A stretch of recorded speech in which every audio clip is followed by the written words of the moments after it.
Welcome to eDiscovery Leaders Live, where I get a chance to chat with luminaries in eDiscovery and related areas.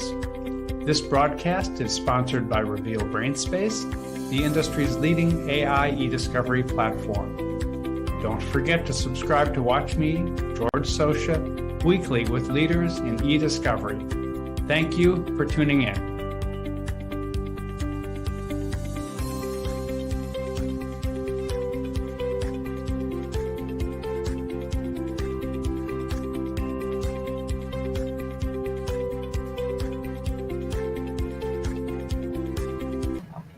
Welcome to eDiscovery Leaders Live, hosted by ACEDS and sponsored by Reveal.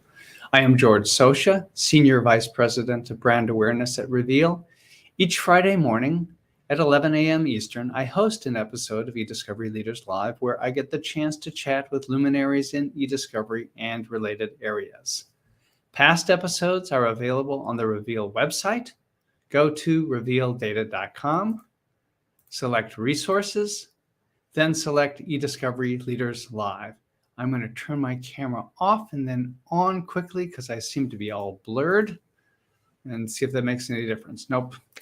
Our guest this week is Caroline Sweeney. Caroline is the Director of Knowledge Management and Innovation at Dorsey and Whitney here in the Twin Cities.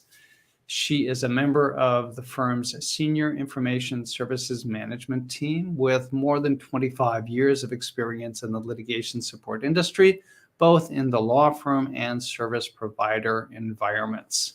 Her experience allows her to combine her technical knowledge and expertise in litigation technology to more effectively provide eDiscovery consulting services to clients. Her role runs much broader than that, including areas such as information, knowledge management, cybersecurity, privacy, and the like. She has a long list of industry activities. She's actively involved with ACEDS as currently co-president of the Twin Cities ACEDS chapter. She's a current member of the Sedona Conference Working Group on Electronic Document Retention and Production, sits on the Information Governance Steering Committee for ILTA, co-chaired Minnesota's eDiscovery Working Project Group 5 on the use of technology to facilitate production of eDiscovery, and on and on. Even as far back as the early 1990s, she was co-founder of the Minnesota Association of Litigation Support Managers. Caroline, I could keep going on, but I won't. Welcome and glad to have you here today. Thank you. I'm honored to be here today. So thank you for the invitation. I will say that I am no longer co-president of the Minnesota ACEDS chapter. So I better update my bio, I guess. Well, we won't tell anybody, but I don't know what my role is currently either. But we're gonna get that group reinvigorated. I think that's reinvigorated. Yes, great idea. It's about time. I'd like to, in our discussion today, start with a topic I talk with guests about occasionally, which is what you've seen in terms of the evolution of our industry, the eDiscovery industry. Well, I've certainly seen the evolution, right? Not to age myself, but I started before eDiscovery, actually, when it was called litigation support or automated litigation support. And I actually at that time was working as a vendor, as a project manager for large litigation matters. So worked on like tobacco cases and asbestos cases and a variety. So that vendor was? Quorum Systems. Okay. Do you remember what is special about Quorum? Eventually it was acquired by Kroll. Before that, it was a part of Control Data. It was, as far as I know, the first litigation support service provider or vendor anywhere. Yes, actually, We used to say that when we would do sales pitches, you're right. Mhm. Yes. It, grew out of, I think, was there litigation between IBM and Control Data maybe back in Yep. the In '70s, the and that was '66, I think, is when the litigation started. okay.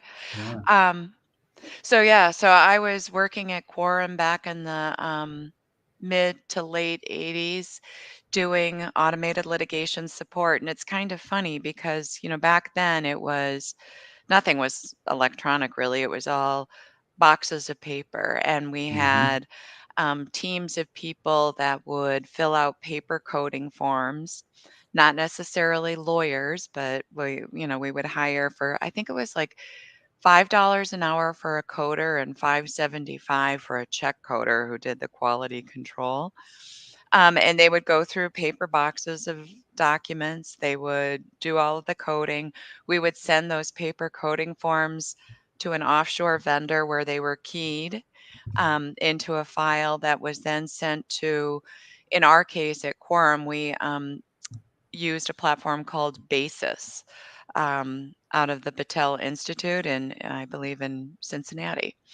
And so then when you wanted to access your database, you would take the Texas Instruments terminal and you'd plug your phone receiver into the terminal and you'd dial in. So I equate that to the early days of being e-discovery in the cloud, litigation support in the sort of in the cloud, I guess, over the I phone know. lines. You were sitting here, wherever here was, connecting to a computer system somewhere else. Yep. Exactly. Yeah. Exactly. And then when I left Quorum, I went to another company here in the Twin Cities, but that was right around the time that PCs kind of came into being and were starting to be used by law firms, and we were doing more with PC-based databases. So Mhm. working with tools like InMagic and BRS and summation, and I became the first certified trainer for summation in the Twin Cities. You must have been Um, using the DOS version of I summation at the time. I was, and I Yep. still have very fond memories of summation. Yeah, Yeah. I still like that platform. I remember seeing it for the first time at an ABA Tech show in Chicago. I think it was John Trudenick who showed it to me, and I was just blown away. I couldn't believe the power and capabilities of that as compared to anything else I had seen before. Yeah, and we actually used it at this vendor I was working with at the time. I managed a deposition summary business, not that there's a whole lot of deposition summarizing that still goes on these days, but we would use summation to build out those summaries and reports and what have you. So, um, then I took some time off from the industry, and when I came back, um, I I I guess just by pure luck ended up being at a time when email was starting to be a thing.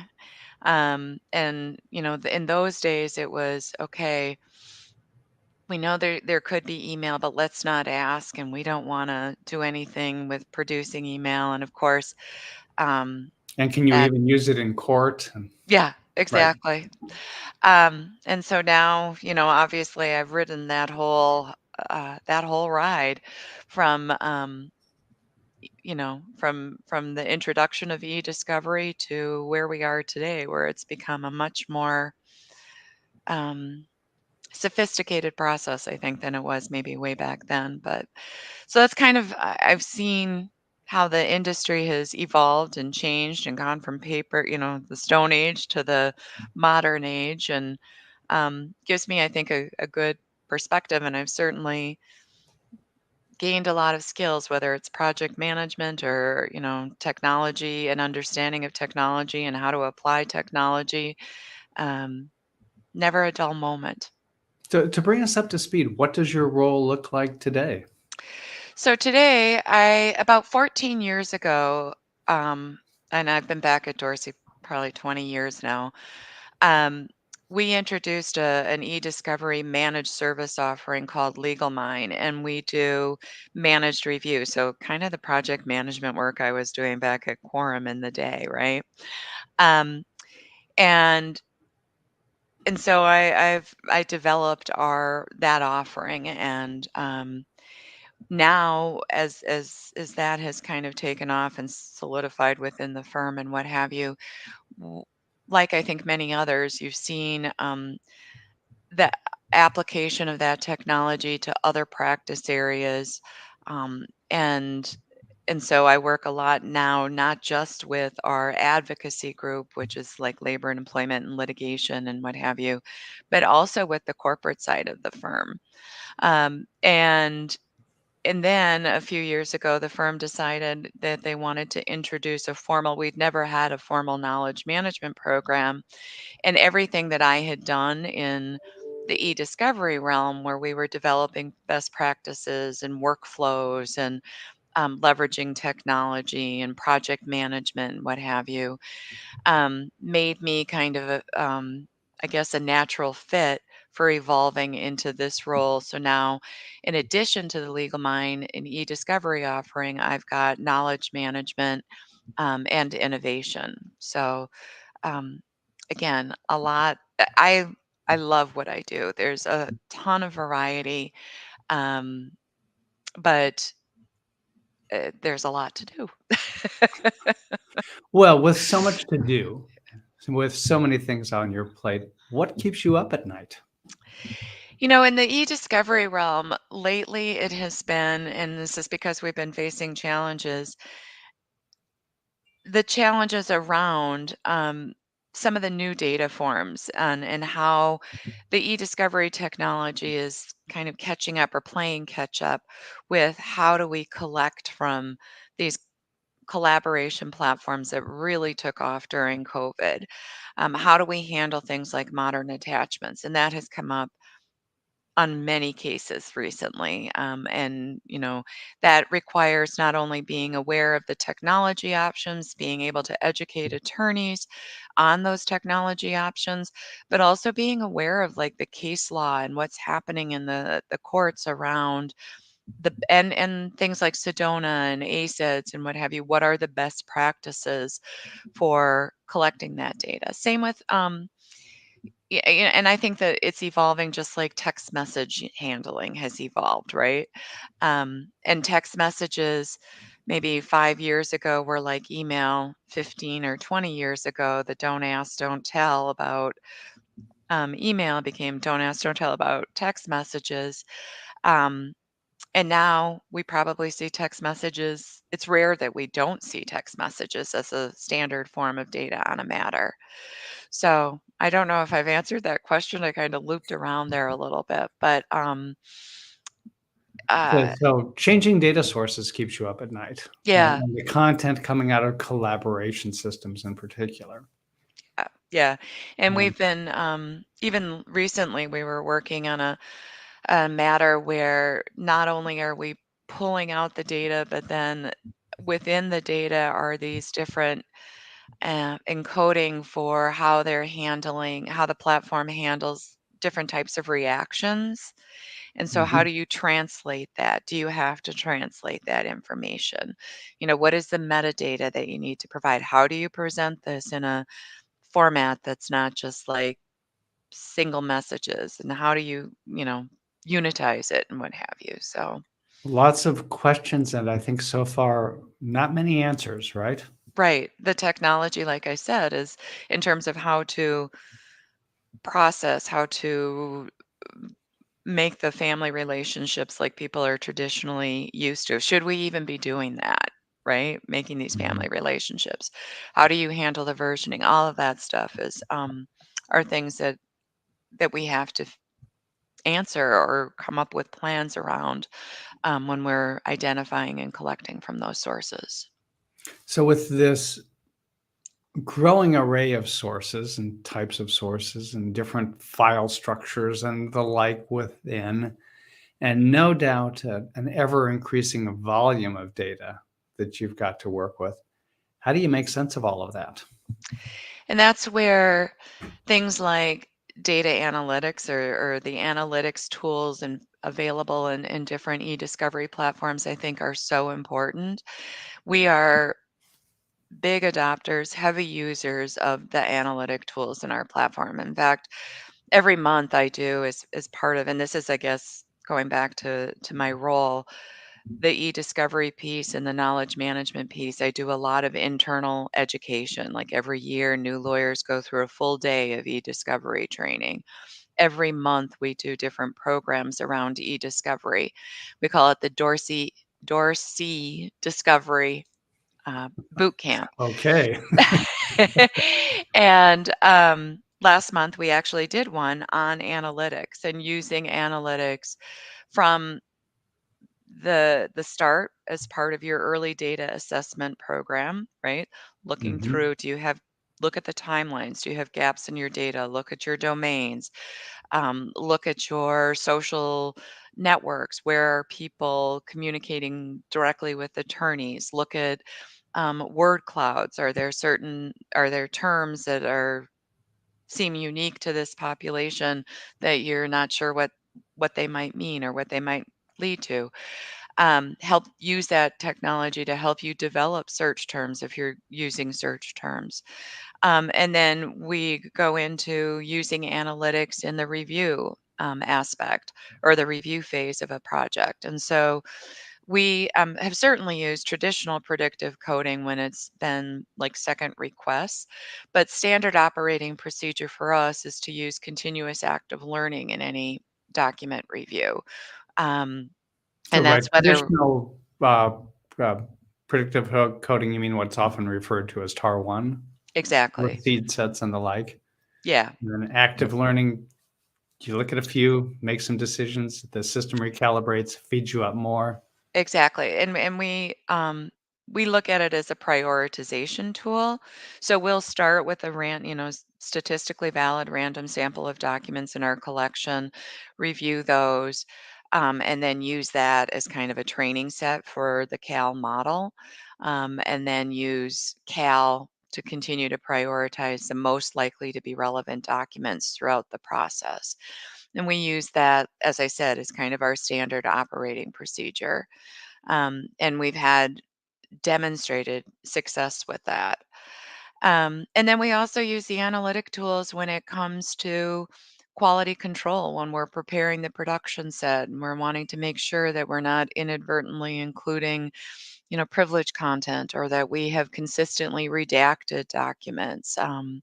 So the analytic tools, I think, are some of the most valuable tools. Sometimes people talk about them being underutilized, and I find that fascinating because I think that's where, as an internal team providing support to our lawyers, I think that's where we can add the most value is look at what these tools can do to help you make strategic decisions about how to move forward on in discovery or move forward on this case. Okay, can you hear me or is my microphone not working?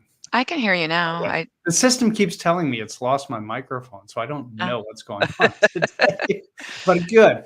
So how extensively then, you said CAL is your standard operating procedure. What does that mean? What's that translate to? So, we manage, oh gosh, probably an average of, or have an average of 250 to 300 active databases at any given time. And if we're in the review phase, certainly if it's a review going through our legal mind team, we are using continuous active learning.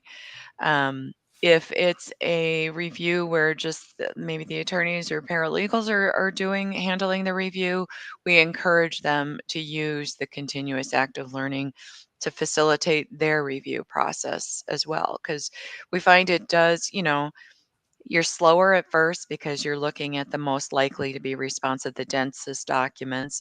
But then it becomes pretty obvious when you get to the more non-responsive content and your review rates start to increase. So yeah, so anything that comes through our Mhm. team, we use the continuous active learning. So I have seen teams using active learning um, be challenged when it comes to figuring out just when to stop. They don't necessarily trust the technology. They don't necessarily trust the process, and they often will keep going. How do you approach that? And I'm not there are instances where the team will keep going because they've agreed to review everything. Hmm. Uh, but often what we're doing is building into the ESI protocol that we might have the opportunity to stop the review.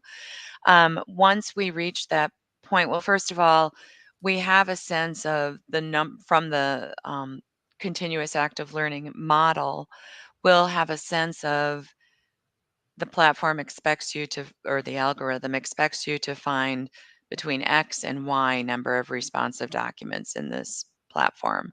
Hmm. We also know based on experience that we tend to have to review 3 times as many documents as X and Y to find X and Y.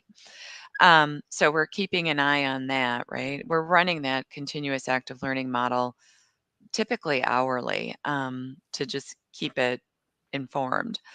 Then when we get to the stage where, okay, we're primarily now seeing non-responsive content, we will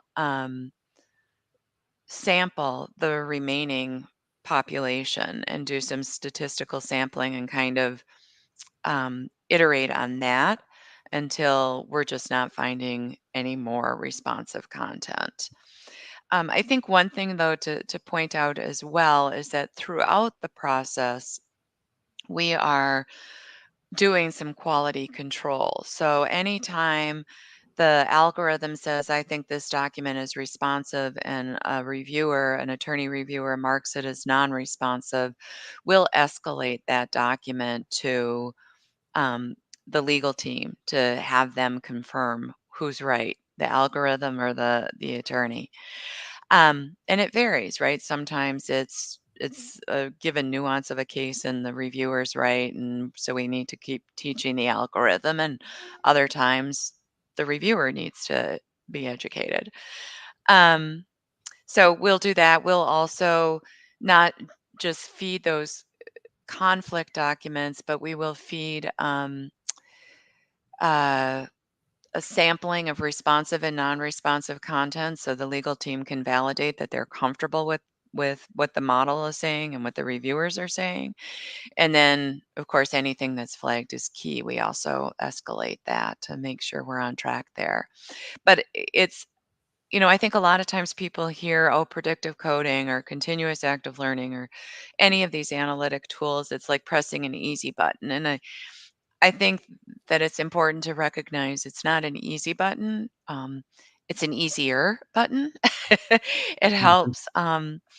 It can facilitate your process. It can help with consistency and accuracy, but it still requires, I think, um, sampling and validation and appropriate quality control, so that when the attorney is um, certifying that this is the production, that that is indeed that, we've done everything we're supposed to do to meet those requirements.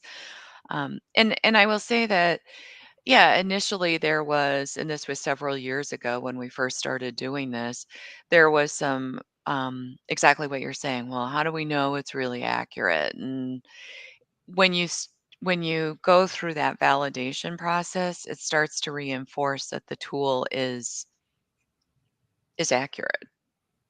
You clearly are using CAL and a number of other technologies in the context of litigation and investigations. What about in other areas? Are those tools useful elsewhere? Very much so. And in fact, one thing that we've seen a huge increase in is on the corporate side, when they're doing deals or contract negotiations and they have contracts in a foreign language, a lot of times they will leverage our machine translation tools to help give them an understanding of these contracts as they are going through the diligence process, say.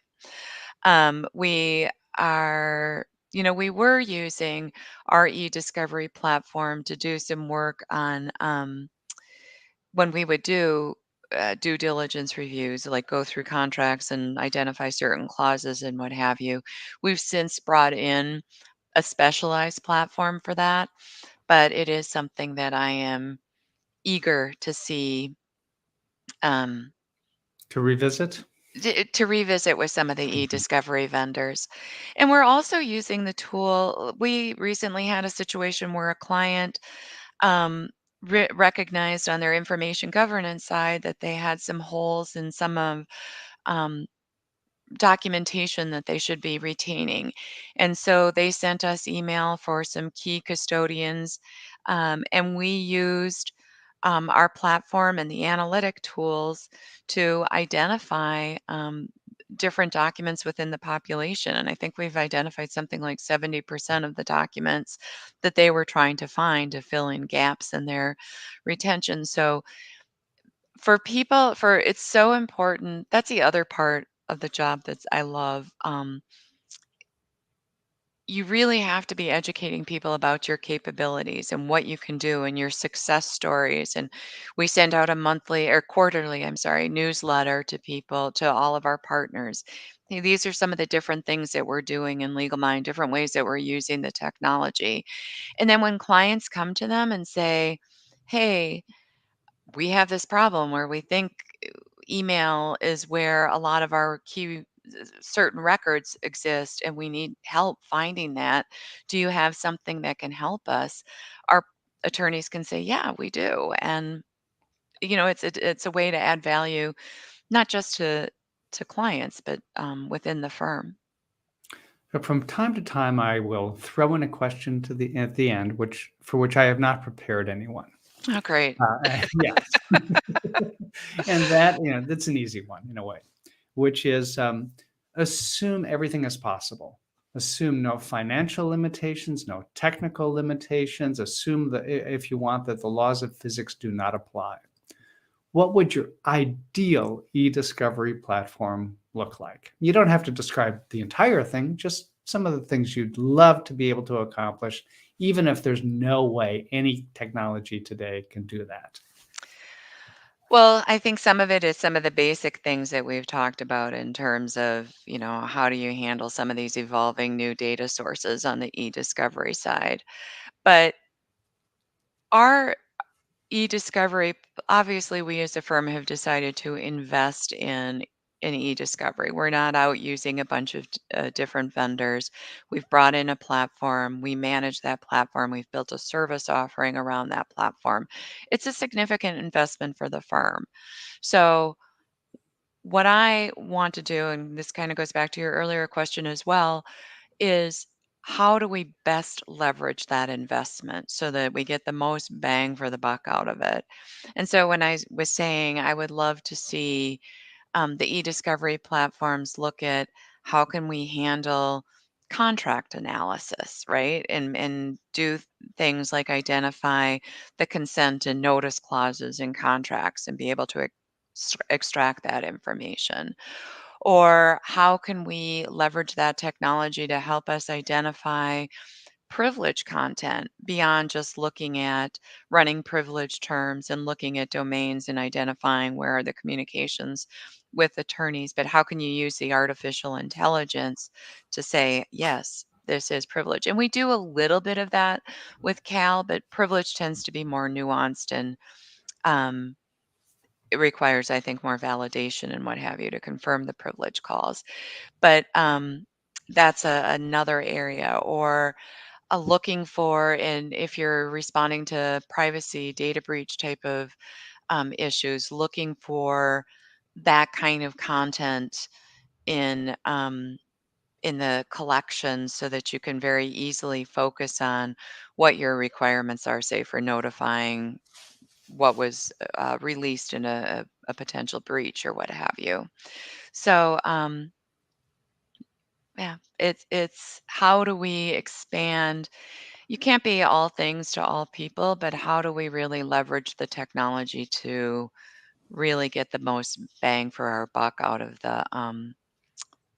our investment? I Well, don't know. on What do you that think? note, Can you do that? Of course, absolutely. Okay, great. I'll talk to you Absolutely. next week. That's right. Well, Caroline, thank you very much. Caroline Sweeney is Director, Knowledge Management and Innovation at Dorsey and Whitney here in the Twin Cities. I am George Socha. This has been eDiscovery Leaders Live, hosted by ACEDS and sponsored by Reveal. Caroline, thank you so much. Thank you so much.